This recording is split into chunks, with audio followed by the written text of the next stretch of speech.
Los médicos me dieron 5% de posibilidades de sobrevivir, pero lo que pasó en esa sala de cirugía desafía cualquier explicación científica. Mi nombre es Valeria, y esta es la noche que me demostró que los milagros aún suceden. Mi nombre es Valeria Esperanza Morales, tengo 28 años, y hasta hace poco más de un año, mi vida transcurría con la rutina predecible de cualquier enfermera que trabaja en el turno nocturno del Hospital Nacional de Tegucigalpa.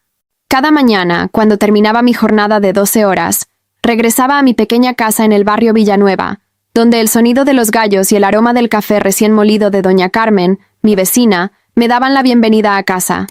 Crecí en una familia tradicionalmente católica. Mi abuela Esperanza, de quien heredé mi segundo nombre, tenía un pequeño altar en la sala con la imagen del Sagrado Corazón de Jesús, velas votivas que nunca se apagaban y un rosario de cuentas gastadas que había pertenecido a su madre.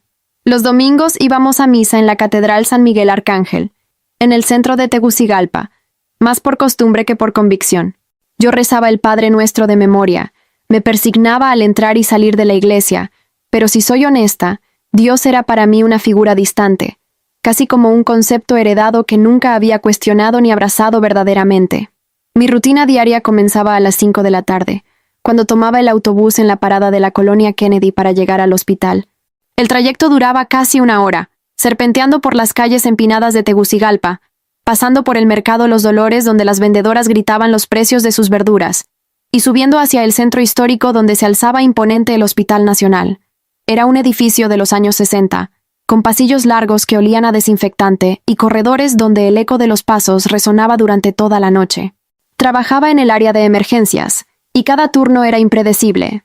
Veía llegar heridos de bala desde los barrios más peligrosos de la capital, madres desesperadas cargando niños con fiebre alta, ancianos con problemas cardíacos que llegaban en las madrugadas cuando el dolor se volvía insoportable. Mi trabajo me había vuelto práctica, eficiente, pero también un poco desensibilizada al sufrimiento humano. Había aprendido a mantener la distancia emocional necesaria para poder funcionar en un ambiente donde la muerte y el dolor eran cotidianos. Después del turno nocturno, en lugar de irme directo a casa como mis compañeras, yo me dirigía a la Universidad Nacional Autónoma de Honduras, en el campus de la UNAH en la colonia El Pedregal. Había tomado la decisión de especializarme en cuidados intensivos, convencida de que necesitaba avanzar profesionalmente para mejorar mi situación económica. Las clases de especialización comenzaban a las 8 de la mañana, justo cuando yo terminaba mi turno en el hospital. Esas mañanas en la universidad eran agotadoras. Me sentaba en las aulas con olor a tiza y ventanas que daban hacia las montañas que rodean Tegucigalpa, luchando contra el sueño mientras el profesor explicaba protocolos de ventilación mecánica o farmacología avanzada. Mis compañeros de clase eran en su mayoría médicos jóvenes y enfermeras con más experiencia que yo, todos ambiciosos y seguros de sus metas profesionales. Yo me sentía pequeña entre ellos, una enfermera de emergencias que apenas había terminado su carrera básica 2 años atrás. Los fines de semana los dedicaba a estudiar en la pequeña mesa de madera de mi cocina, rodeada de libros de medicina y apuntes garabateados durante las clases matutinas. Mi casa era sencilla, 2 cuartos, una sala pequeña donde cabían apenas un sofá y una televisión antigua, y una cocina donde desayunaba pan dulce de la panadería San José con café negro bien cargado. Las paredes estaban decoradas con algunas fotografías familiares y un pequeño crucifijo que había pertenecido a mi madre, pero que para mí era más un objeto decorativo que un símbolo de fe. Mi vida social era prácticamente inexistente. Mis compañeras del hospital me invitaban ocasionalmente a almorzar en el restaurante típico Honduras, en la avenida Cervantes, donde servían baleadas y pollo chuco que nos recordaba el sabor de casa. Pero yo generalmente declinaba, prefiriendo usar ese tiempo para estudiar o dormir las pocas horas que podía antes del siguiente turno. Tenía una relación de 3 años con Miguel, un técnico en radiología que trabajaba en el turno de mañana del mismo hospital. Nos veíamos poco debido a nuestros horarios opuestos, pero cuando coincidíamos, solíamos caminar por el Parque La Leona o tomar café en el Café Paradiso, cerca de la universidad. Miguel era bueno conmigo, paciente con mis horarios imposibles y mis planes ambiciosos, pero yo sentía que nuestra relación navegaba en aguas superficiales. Hablábamos de trabajo, de planes de mudarnos juntos algún día, de ahorrar para un auto usado, pero nunca de cosas profundas, de sueños grandes, o de lo que realmente significaba la vida. La fe, para mí, era como un traje que me ponía los domingos cuando visitaba a mi abuela en su casa del barrio Guanacaste. Ella insistía en que fuéramos juntas a la misa de 11 en la parroquia Santa Teresa, donde el padre Rodríguez daba homilías largas sobre la misericordia divina y la importancia de la oración. Yo asentía, cantaba los himnos tradicionales que sabía de memoria, pero mis pensamientos estaban siempre en otros lugares, en el examen de farmacología que tenía la siguiente semana, en el paciente que había llegado la noche anterior con trauma craneal, en las cuentas que tenía que pagar antes de fin de mes. Durante esos meses de rutina intensa, hubo momentos en los que me preguntaba si toda esa carrera hacia la especialización tenía sentido. Veía a mis amigas de la infancia casándose, teniendo hijos, construyendo familias, mientras yo vivía en una especie de limbo permanente entre el hospital y la universidad. Pero cada vez que dudaba, recordaba las palabras de mi madre antes de morir, cuando yo tenía 18 años. Mija, estudie para que nunca dependa de nadie. Esas palabras se habían convertido en mi mantra, en la fuerza que me empujaba cada madrugada cuando el cansancio me pesaba como plomo en los hombros. La noche del accidente había sido especialmente normal. Era un viernes de noviembre, con esa lluvia fina y persistente que caracteriza la época en Honduras. Había terminado mi turno en emergencias sin mayores complicaciones. Algunos casos de gripe, un corte superficial que requirió sutura, una señora mayor con presión alta que se estabilizó rápidamente. A las 5 de la mañana, en lugar de dirigirme a la universidad como de costumbre, subí al autobús que me llevaría a San Pedro Sula para asistir a un seminario de actualización en técnicas de reanimación cardiopulmonar. Era un viaje que había planificado durante semanas.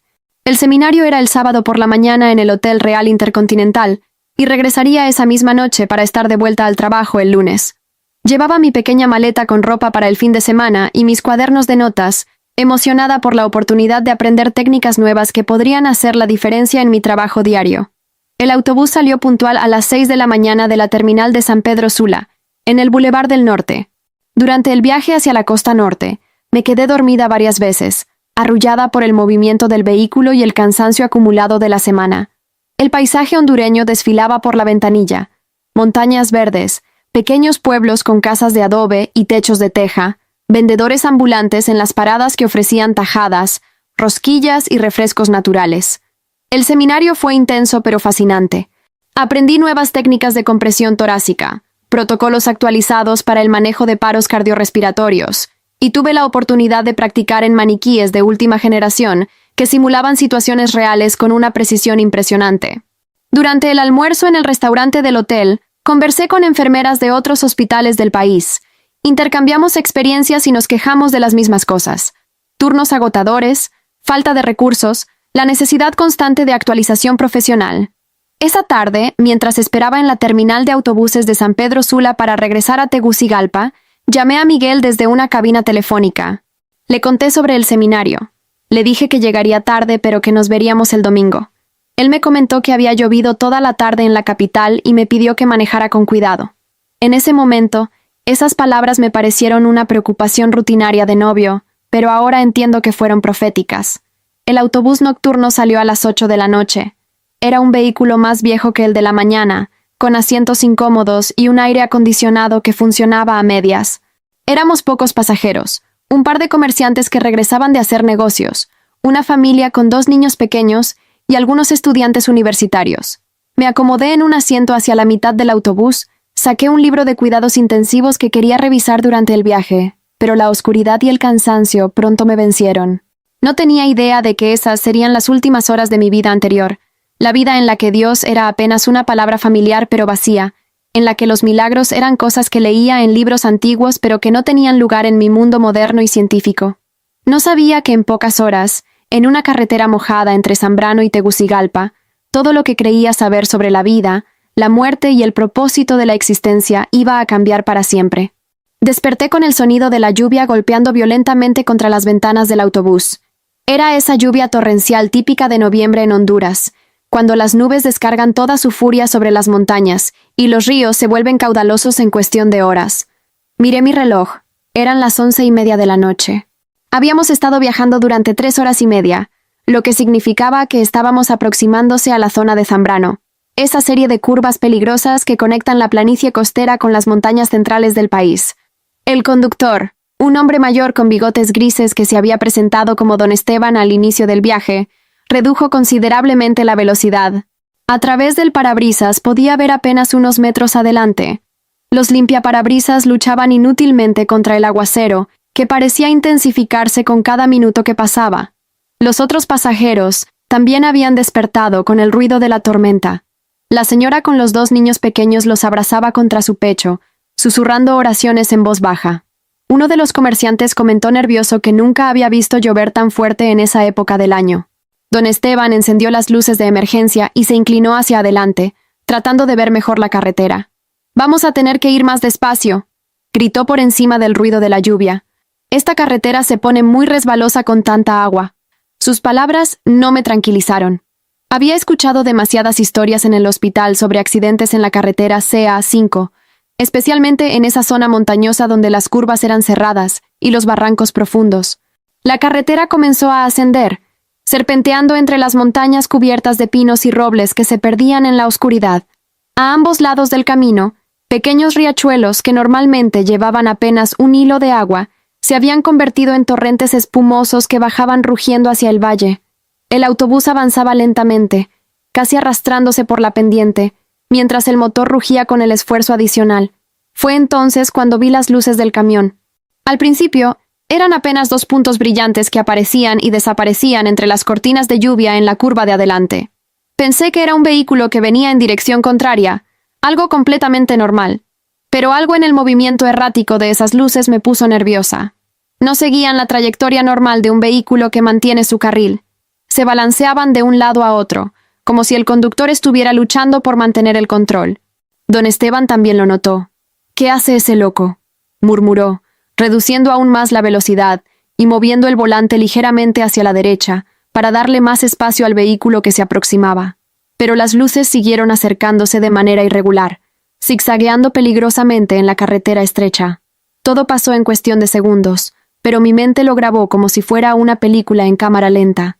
El camión, un monstruo de metal cargado con troncos que se dirigía hacia la costa, perdió completamente el control en la curva pronunciada justo frente a nosotros.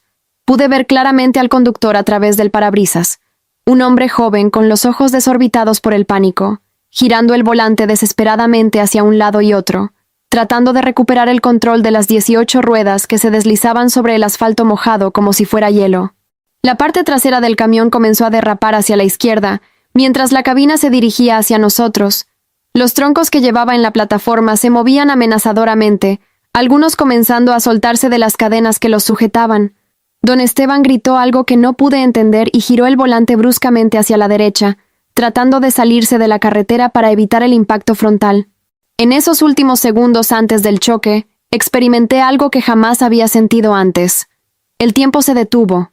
Podía escuchar cada gota de lluvia golpeando contra el metal del autobús, el rugido del motor del camión fuera de control, los gritos ahogados de los otros pasajeros, pero todo llegaba a mis oídos como si viniera de muy lejos. Una calma extraña se apoderó de mí, como si estuviera observando la escena desde afuera, como espectadora de mi propia vida. Fue en ese momento de suspensión temporal que algo profundo y primitivo en mi interior reaccionó. Sin pensarlo, sin razonarlo, sin siquiera recordar conscientemente las oraciones de mi infancia, mis labios se movieron y pronunciaron palabras que salieron desde un lugar que no sabía que existía en mí. «Jesús, ayúdame». No fue una oración elaborada. No fue una súplica teológicamente correcta. Fueron apenas 3 palabras que brotaron de lo más profundo de mi ser, como si hubieran estado esperando toda mi vida para ser pronunciadas en ese momento exacto. Las dije una vez, y luego, mientras el camión se acercaba inexorablemente hacia nosotros, las repetí. «Jesús, ayúdame». El impacto fue ensordecedor. El camión golpeó el lado derecho del autobús justo donde yo estaba sentada. El metal se deformó como si fuera papel arrugado.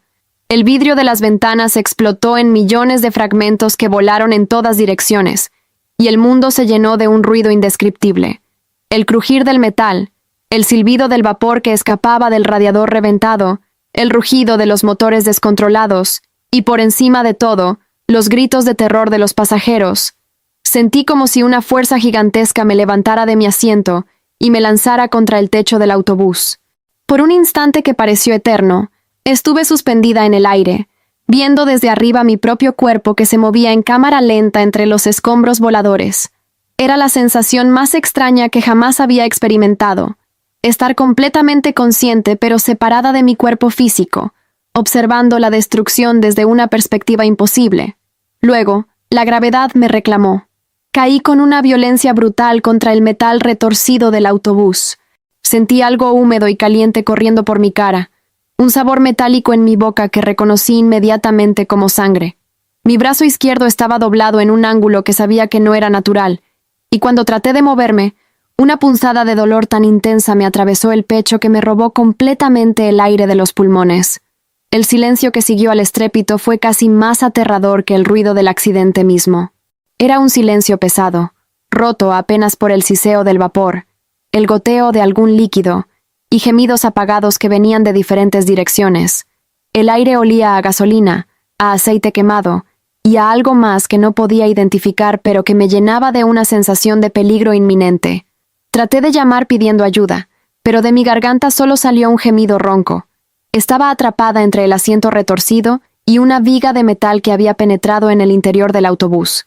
Podía mover los dedos de mi mano derecha, lo que me tranquilizó un poco porque significaba que mi columna vertebral no estaba completamente dañada, pero cada respiración era una agonía, y sabía, con la certeza que da el entrenamiento médico, que tenía lesiones internas graves. Fue entonces, en esa posición imposible entre los hierros retorcidos, con el sabor de la sangre en mi boca y el olor a gasolina llenando mis pulmones, que experimenté algo que desafía cualquier explicación racional. A pesar del dolor físico que me consumía, a pesar del terror de estar atrapada en un vehículo que podía explotar en cualquier momento, una paz inexplicable comenzó a invadirme. No era la paz del shock o de la pérdida de conciencia, era algo completamente diferente. Era como si una presencia invisible, pero muy real, se hubiera instalado a mi lado, entre los escombros, proporcionándome una tranquilidad que no tenía ningún sentido lógico en esas circunstancias. Por primera vez en mi vida, esas palabras que había pronunciado sin pensar, Jesús, ayúdame, parecían haber encontrado un destinatario real, alguien que estaba escuchando, alguien que estaba presente. En la distancia, comencé a escuchar las sirenas. Primero una, luego varias, acercándose lentamente por la carretera mojada.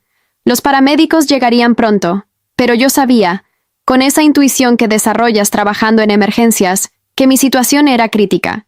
Había visto suficientes víctimas de accidentes vehiculares para reconocer los síntomas de hemorragia interna severa, posible neumotórax, y probables fracturas múltiples.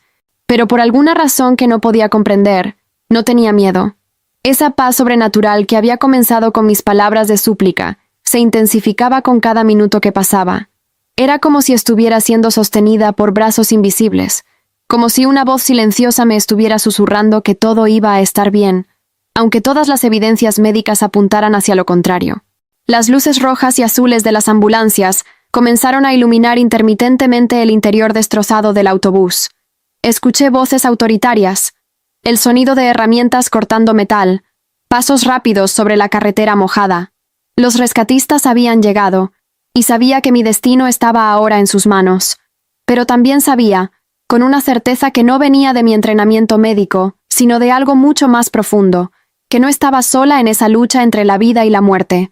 Por primera vez en mis 28 años, Jesús no era solo un nombre familiar o una imagen en el altar de mi abuela. Se había convertido en una presencia real, tangible, que había respondido a mi grito desesperado en el momento más oscuro de mi vida. No sabía todavía que esta era apenas el comienzo de una experiencia que cambiaría completamente todo lo que creía saber sobre la vida, la muerte y el poder de la fe.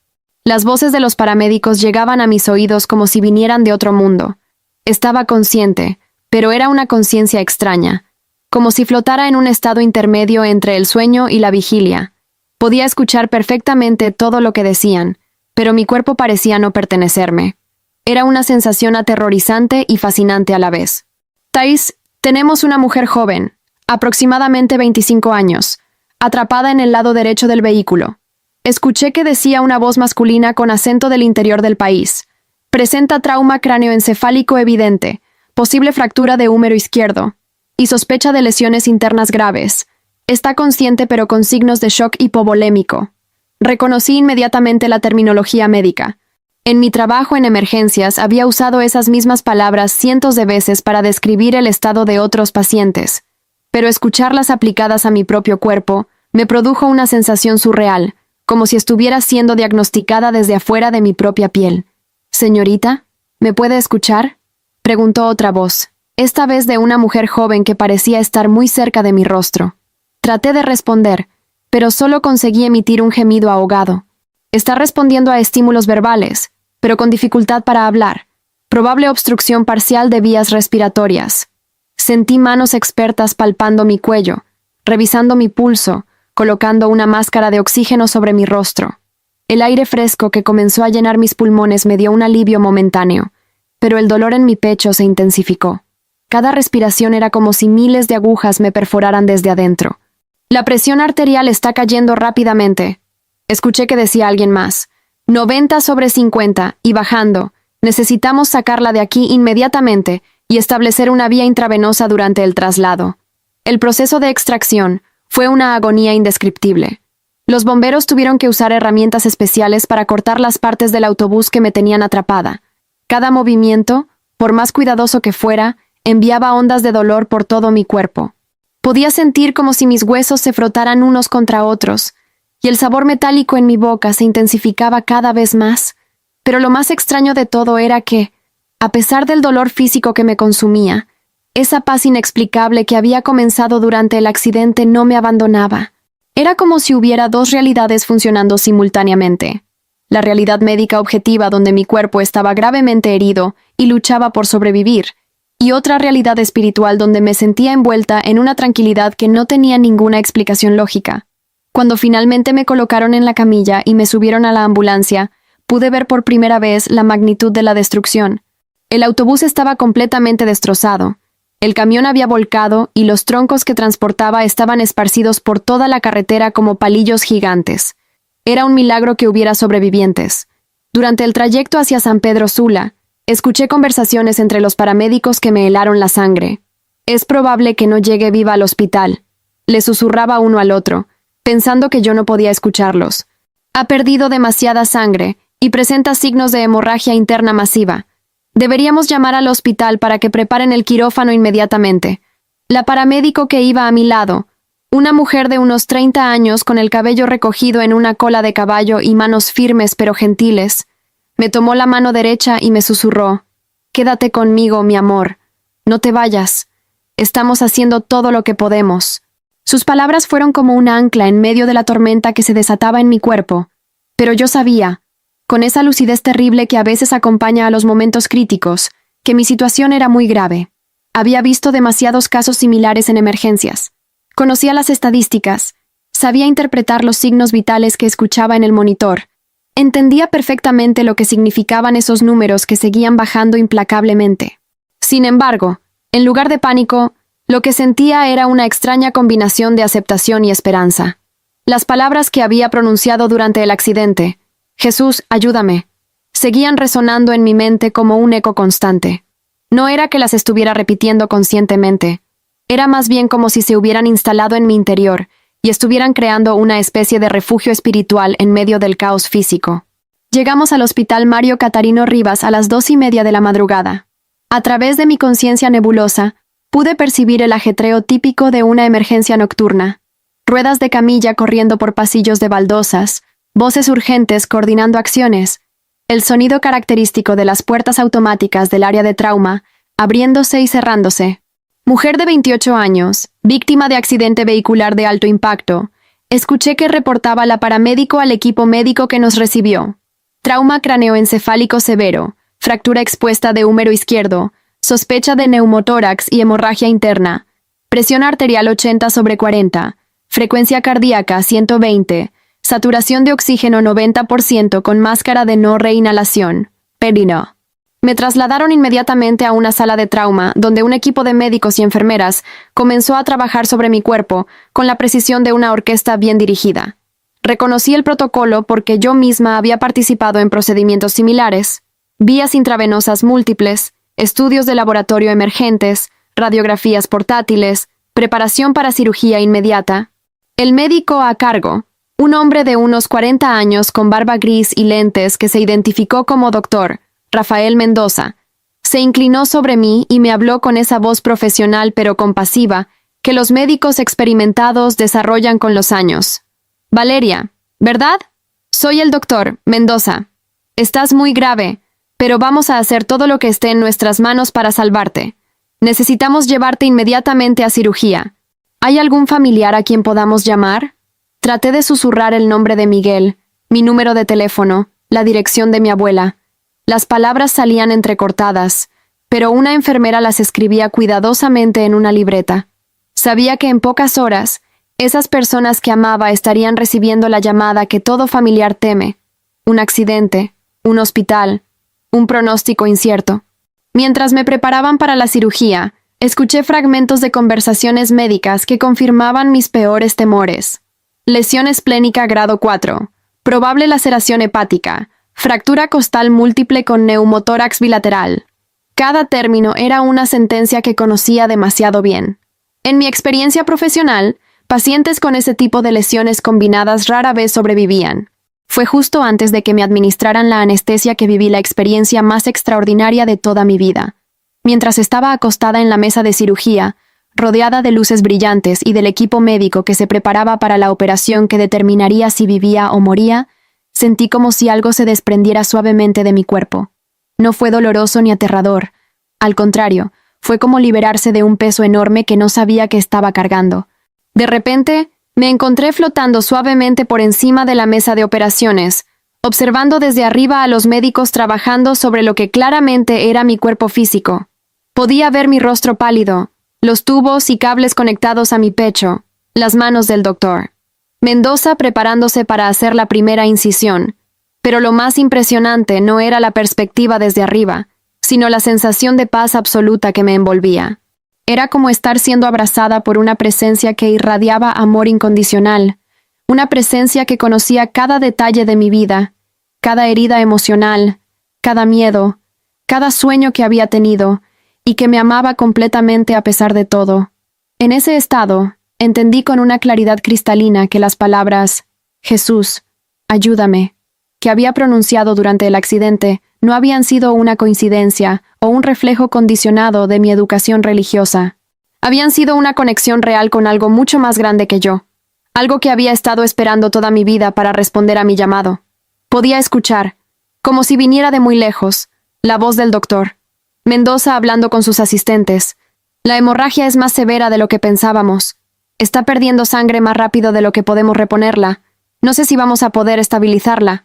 Desde mi posición elevada, observé cómo el equipo médico trabajaba febrilmente tratando de reparar los daños en mi cuerpo.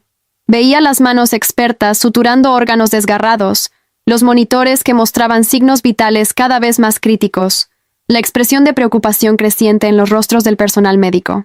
En un momento dado, escuché que alguien decía: «La estamos perdiendo. La presión arterial es indetectable». Los pitidos del monitor cardíaco se volvieron erráticos. Luego formaron esa línea recta que todos reconocemos como el sonido de la muerte. Pero desde donde yo estaba, envuelta en esa paz indescriptible, no sentía pánico. Era como si supiera, con una certeza que trascendía cualquier conocimiento médico, que mi historia no terminaría en esa mesa de operaciones. Las palabras de súplica que había pronunciado habían sido escuchadas, y aunque no entendía completamente lo que estaba pasando, sabía que estaba siendo sostenida por algo mucho más poderoso que la medicina humana. Fue entonces que escuché, no con mis oídos, sino con algo mucho más profundo, una voz que parecía venir del mismo amor que me rodeaba. «No es tu tiempo. Regresa. Tienes trabajo que hacer». Y con esas palabras, todo cambió. Desperté en un mundo completamente blanco. Al principio pensé que había muerto, y que el cielo era exactamente como lo describían en los libros: una luz intensa, una paz profunda, y una sensación de estar en casa después de un viaje muy largo. Pero gradualmente, los sonidos familiares del hospital comenzaron a penetrar mi conciencia. El pitido rítmico de los monitores, el susurro del ventilador mecánico, el murmullo lejano de voces en los pasillos. Traté de abrir los ojos completamente, pero la luz fluorescente me lastimaba como si hubiera estado en la oscuridad durante años. Todo mi cuerpo se sentía extraño, como si no me perteneciera completamente. Tenía tubos en la garganta que me impedían hablar, cables pegados al pecho, y un dolor sordo pero constante que parecía venir de todos lados a la vez. Una enfermera joven con uniforme verde agua y una sonrisa amable se acercó a mi cama cuando notó que estaba despierta. «Hola, mi amor», me dijo con voz suave. «Soy Teresa, tu enfermera del turno de mañana. Has estado durmiendo por mucho tiempo. Voy a llamar al doctor inmediatamente». Sus palabras llegaron a mis oídos como si vinieran de muy lejos, pero había algo en su tono que me tranquilizó. Cuando Teresa salió de la habitación, traté de procesar dónde estaba y qué había pasado. Los recuerdos del accidente regresaron gradualmente. La lluvia torrencial, el camión fuera de control, el impacto devastador y luego, esa experiencia extraordinaria durante la cirugía. Me preguntaba si había sido real o simplemente una alucinación causada por la falta de oxígeno en mi cerebro. El doctor Rafael Mendoza entró a la habitación acompañado de Teresa y otro médico más joven que se presentó como el doctor Hernán Vázquez, residente de cirugía.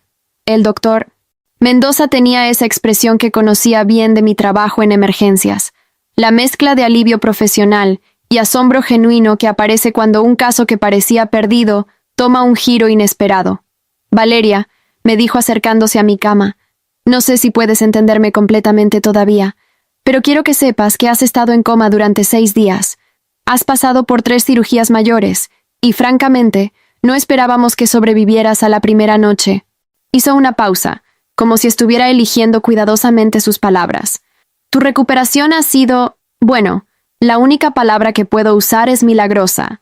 El doctor Vázquez revisó mi expediente y agregó: «Llegaste con hemorragia interna masiva, ruptura de vaso, laceración hepática severa, neumotórax bilateral, fractura craneal con hematoma subdural y fractura expuesta de húmero.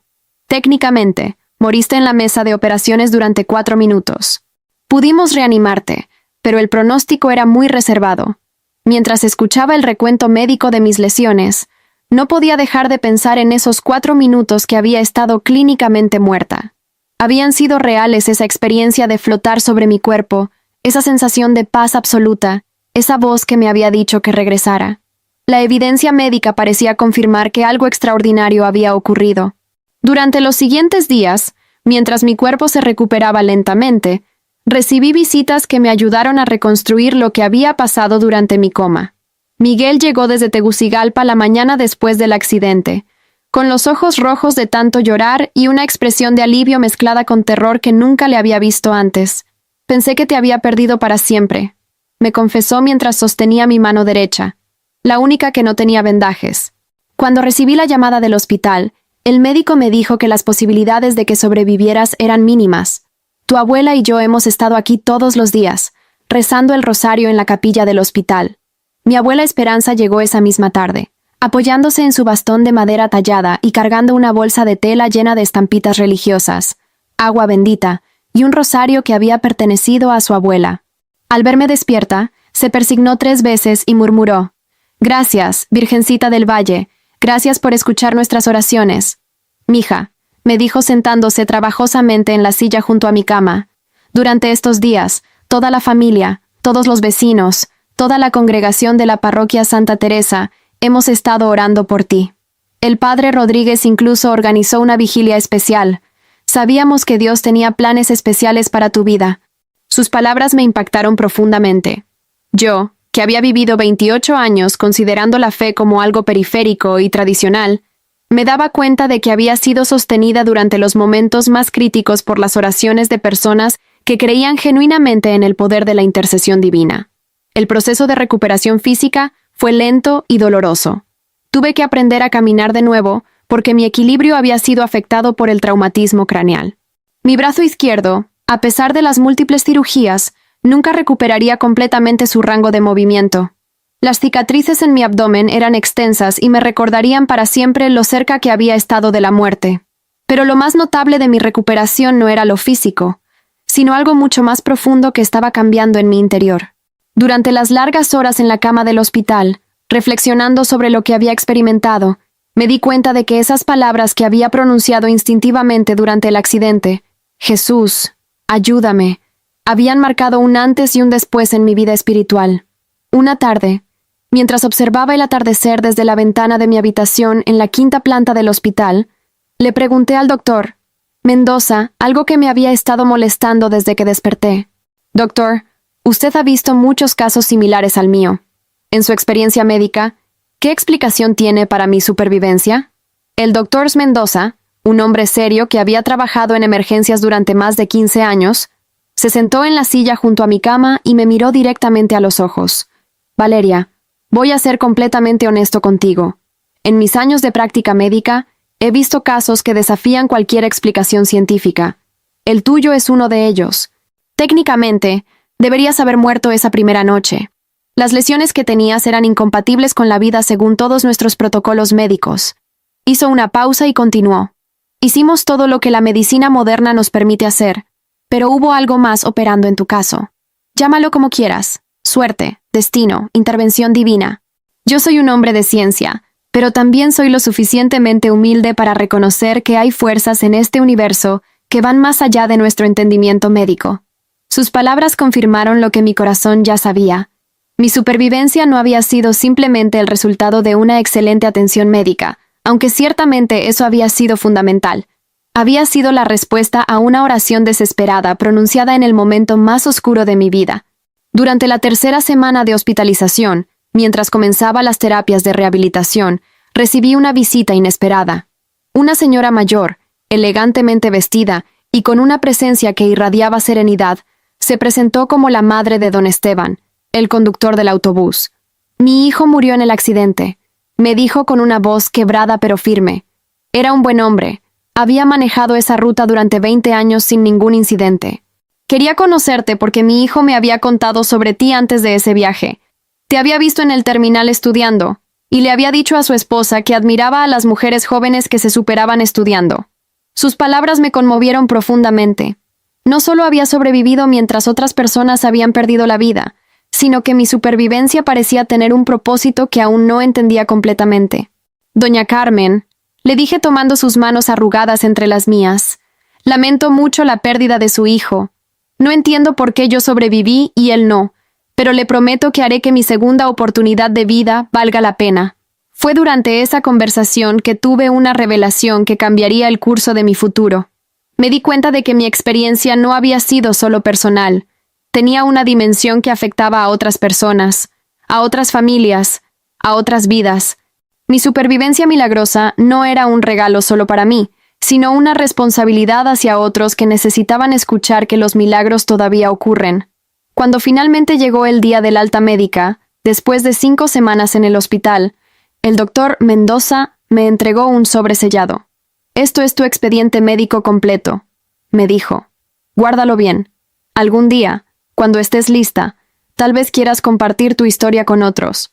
Créeme, hay personas que necesitan escuchar que la esperanza nunca se acaba».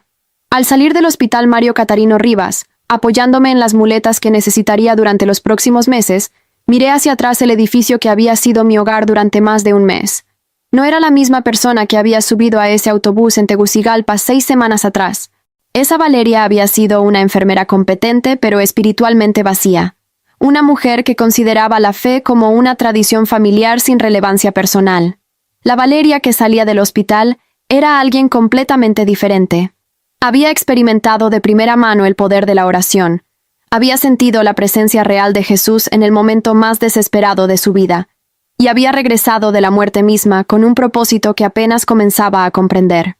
Miguel me esperaba en el estacionamiento con un auto prestado para llevarme de regreso a Tegucigalpa. Durante el viaje por esa misma carretera donde casi había perdido la vida, no sentí miedo sino gratitud. I don't blame you for living. This wish had been enough for you to stay.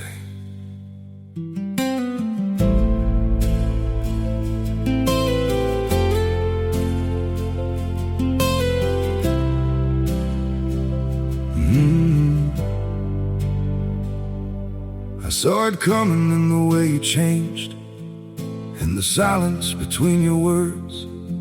Every I'm fine felt heavier than truth, like something breaking unheard. I tried to fix what I didn't understand, held on tighter as you slipped away. But love can't grow where it's already gone. I don't blame you for living this wish had been enough for you to stay.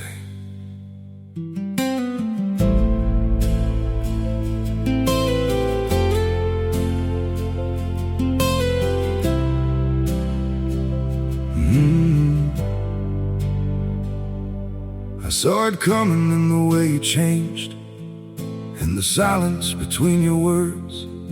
Every I'm fine felt heavier than truth, like something breaking unheard.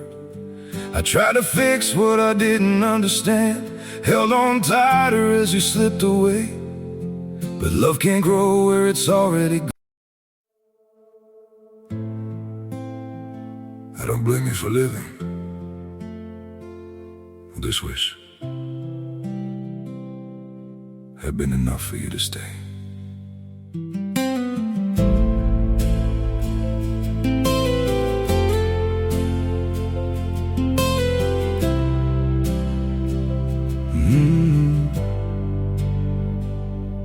I saw it coming in the way you changed, in the silence between your words. Every I'm fine felt heavier than truth, like something breaking unheard. I tried to fix what I didn't understand, held on tighter as you slipped away. But love can't grow where it's already gone. I don't blame you for living this wish had been enough for you to stay.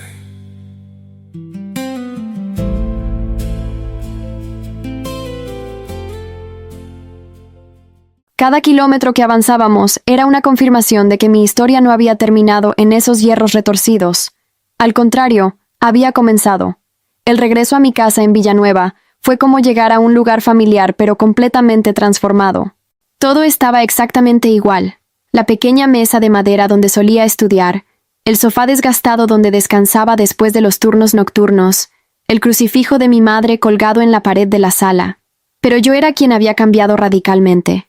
Miraba cada objeto, cada rincón de mi hogar, con ojos completamente nuevos, como si estuviera viendo todo por primera vez.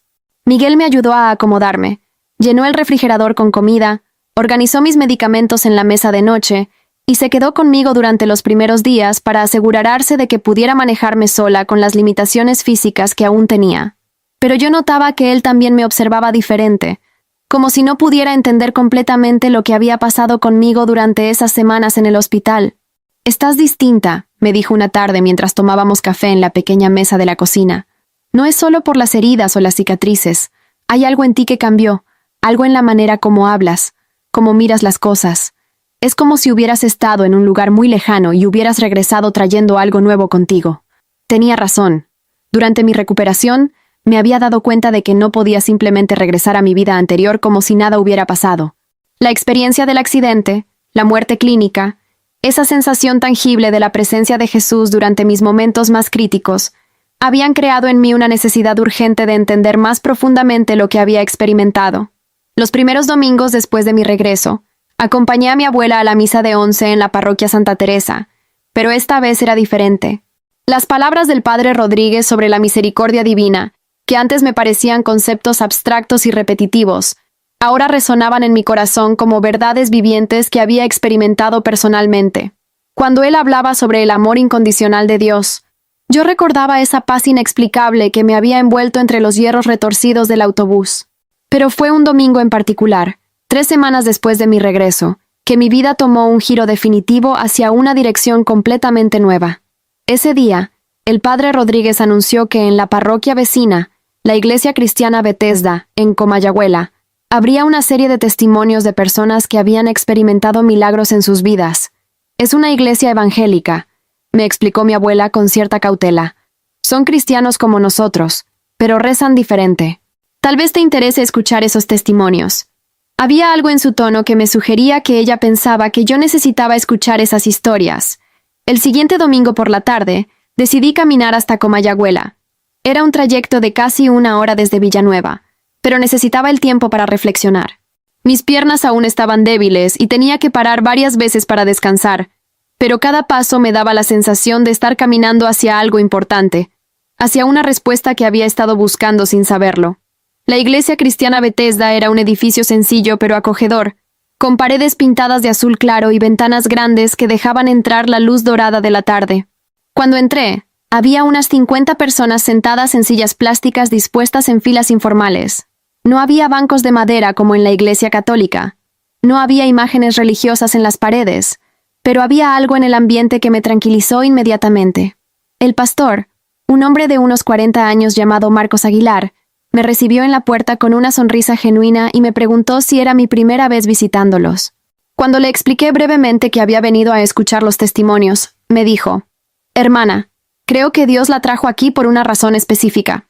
Siéntese donde se sienta cómoda y permita que el Espíritu Santo hable a su corazón». Durante las siguientes 2 horas, escuché historia tras historia de personas que habían experimentado la intervención directa de Dios en sus vidas. Una mujer llamada Rosa contó cómo había sido sanada instantáneamente de cáncer terminal después de que su congregación oró por ella. Un hombre mayor relató cómo Jesús lo había liberado de 30 años de alcoholismo en una sola noche. Una madre joven describió cómo su hijo había sido resucitado después de ahogarse en un río. Pero fue el testimonio de Elena Castillo, una enfermera del Hospital Escuela de Tegucigalpa, el que me impactó más profundamente. Elena contó cómo había estado a punto de suicidarse después de perder a su esposo e hijo en un accidente, y cómo una oración desesperada a Jesús en el momento más oscuro de su vida la había llenado de una paz sobrenatural que la salvó de la muerte.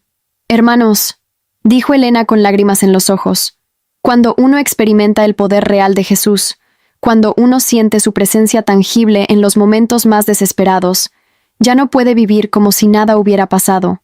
Esa experiencia te cambia para siempre, te da una responsabilidad de compartir con otros que Dios todavía hace milagros». Sus palabras fueron como un espejo que reflejaba exactamente lo que yo había estado sintiendo, pero no había podido expresar. Cuando terminó el servicio, me acerqué a Elena y le conté mi propia experiencia. Sus ojos se llenaron de lágrimas mientras escuchaba mi relato del accidente, la muerte clínica, y esa sensación de ser sostenida por una presencia amorosa durante mis momentos más críticos. «Hermana Valeria», me dijo tomando mis manos, «su testimonio necesita ser compartido. Hay personas en hospitales, en situaciones desesperadas, que necesitan escuchar que Jesús todavía responde a las oraciones, que los milagros no son cosa del pasado. Dios la salvó para un propósito, y creo que ese propósito incluye dar esperanza a otros». Esa noche regresé a casa con el corazón ardiendo de una manera que nunca había experimentado. Miguel notó inmediatamente el cambio en mi expresión. «¿Qué pasó en esa iglesia?», me preguntó. «Pareces como si hubieras encontrado algo que habías estado buscando toda tu vida». Y tenía razón. En la iglesia Bethesda había encontrado no solo un lugar donde mi experiencia milagrosa era entendida y valorada, sino también una comunidad de personas que habían pasado por transformaciones similares. Por primera vez desde el accidente, no me sentía sola en mi nueva realidad espiritual. Durante las siguientes semanas, comencé a asistir regularmente a los servicios en Bethesda. El pastor Marcos me invitó a participar en un grupo pequeño de estudio bíblico, donde podía hacer todas las preguntas que tenía sobre la fe, sobre los milagros, sobre cómo integrar mi experiencia extraordinaria con mi vida cotidiana. Aprendí sobre el bautismo por inmersión, sobre la vida llena del Espíritu Santo, sobre la importancia de tener una relación personal con Jesús, más allá de las tradiciones religiosas. Pero el cambio más significativo vino cuando tomé una decisión que sorprendió a todos, incluyéndome a mí misma. Después de mucha oración y reflexión, decidí no regresar a la universidad para completar mi especialización en cuidados intensivos. En su lugar, quería dedicar mi tiempo y energía a algo que había descubierto durante mi recuperación: visitar hospitales para orar con pacientes que estaban pasando por situaciones críticas. «Valeria, ¿estás segura de esto?», me preguntó Miguel cuando le conté mi decisión. «Has trabajado tan duro para llegar hasta donde estás. ¿Realmente vas a abandonar tu carrera profesional por esto?». Era una pregunta válida, y entendía su preocupación. Desde una perspectiva práctica, mi decisión no tenía mucho sentido. Estaba abandonando la seguridad económica y el prestigio profesional para dedicarme a algo que no tenía garantías materiales. Pero por primera vez en mi vida, Sentía que estaba siguiendo un llamado que venía de algo mucho más profundo que mis ambiciones personales. Miguel, le expliqué esa noche mientras cenábamos. Durante todo este tiempo, pensé que mi propósito era avanzar profesionalmente, ganar más dinero, tener más estatus. Pero mi experiencia en ese accidente me mostró que hay cosas mucho más importantes que el éxito material. Creo que Dios me salvó para algo específico, y no puedo ignorar ese llamado. Comencé a trabajar como voluntaria en el mismo Hospital Nacional donde había sido empleada, pero ahora mi función era completamente diferente. En coordinación con el Departamento de Capellanía, visitaba pacientes en estado crítico, especialmente aquellos que no tenían familia o que estaban pasando por momentos de desesperación extrema. Mi propia experiencia como paciente me daba una credibilidad especial. Cuando entraba a una habitación de cuidados intensivos y veía a alguien conectado a ventiladores y monitores, podía decir con absoluta honestidad, yo estuve exactamente donde usted está ahora. Sé lo que se siente estar entre la vida y la muerte, pero también sé que hay esperanza, incluso en los momentos más oscuros. Una de mis primeras experiencias ministeriales fue con don Roberto Maldonado, un hombre de 60 años que había sufrido un infarto masivo y había estado en coma durante 2 semanas. Su esposa, doña Carmen, pasaba días enteros en la sala de espera, rezando el rosario y llorando en silencio. Cuando me presenté y le conté mi historia, sus ojos se llenaron de esperanza por primera vez en semanas. ¿Usted realmente estuvo muerta y regresó?, me preguntó con voz quebrada. ¿Cree que mi Roberto puede escucharme cuando le hablo? Le aseguré que, según mi experiencia, los pacientes en coma a menudo pueden escuchar mucho más de lo que creemos. Oramos juntas junto a la cama de don Roberto, y le pedimos a Jesús que le diera fuerzas para luchar y que le mostrara su amor durante ese momento difícil. 3 días después, don Roberto despertó del coma. Cuando pude hablar con él una semana más tarde, me dijo algo que me marcó profundamente. Durante todo ese tiempo, escuchaba voces que oraban por mí. Había una voz de mujer que no conocía, pero que me daba mucha paz. Creo que era usted. Casos como el de don Roberto se volvieron cada vez más frecuentes. Parecía que dondequiera que fuera a orar por pacientes críticos, algo extraordinario ocurría. No siempre eran sanidades físicas milagrosas, pero siempre había un cambio. Familias que encontraban paz en medio del sufrimiento. Pacientes que morían rodeados de amor en lugar de morir solos. Situaciones desesperadas que se transformaban en testimonios de esperanza. El pastor Marcos me invitó a compartir mi testimonio durante los servicios dominicales, y pronto comenzaron a llegar personas de otros barrios de Tegucigalpa para escuchar mi historia. Mi experiencia se volvió una fuente de esperanza para personas que estaban pasando por sus propias crisis, enfermedades terminales, pérdidas familiares, situaciones económicas desesperadas. 6 meses después del accidente, la dirección del hospital me ofreció un puesto oficial como coordinadora del nuevo programa de apoyo espiritual en cuidados críticos. Era una posición que combinaba mi entrenamiento médico con mi nueva vocación ministerial y que me permitía trabajar oficialmente con pacientes y familias que necesitaban apoyo espiritual durante crisis médicas. Una tarde, mientras reflexionaba en mi oficina nueva sobre el cambio radical que había experimentado mi vida, recibí una llamada telefónica que me conmovió hasta las lágrimas. Era la voz de una mujer joven que se identificó como la hija de don Esteban, el conductor que había muerto en el mismo accidente donde yo casi perdí la vida. «Señorita Valeria», me dijo, «mi mamá me contó que usted había visitado el hospital y que habían hablado sobre mi papá. Quería llamarla porque he estado siguiendo su historia, y quería decirle algo importante. Mi papá siempre decía que quería que su vida tuviera significado, que quería que su trabajo sirviera para algo más grande que solo ganar dinero para mantenernos. Cuando supe que usted había sobrevivido y que ahora está ayudando a otras personas en el hospital, sentí que de alguna manera la muerte de mi papá también tuvo un propósito. Es como si Dios hubiera usado esa tragedia para crear algo hermoso. Esa noche, mientras caminaba de regreso a mi casa en Villanueva, miré hacia el cielo estrellado de Tegucigalpa y recordé esas palabras que había escuchado durante mi experiencia cercana a la muerte. No es tu tiempo. Regresa. Tienes trabajo que hacer. Ahora entendía completamente cuál era ese trabajo. No se trataba solo de mi salvación personal, sino de convertirme en un puente entre la desesperación y la esperanza para otras personas que estaban pasando por sus propios momentos de oscuridad. Mi accidente, mi muerte clínica, mi recuperación milagrosa, no habían sido eventos aislados, sino parte de un plan mucho más grande que yo apenas estaba comenzando a comprender. Cada día que despertaba en mi pequeña casa, Cada vez que entraba a una habitación de hospital para orar con un paciente crítico, cada vez que compartía mi testimonio con alguien que había perdido la esperanza, sabía que estaba viviendo mi segunda oportunidad de vida exactamente como Dios había planeado que la viviera. La enfermera ambiciosa que había subido a ese autobús aquella noche lluviosa de noviembre ya no existía. En su lugar, había nacido una mujer que había experimentado el poder real del amor de Jesús y que había dedicado su vida a compartir esa esperanza con otros que la necesitaban desesperadamente.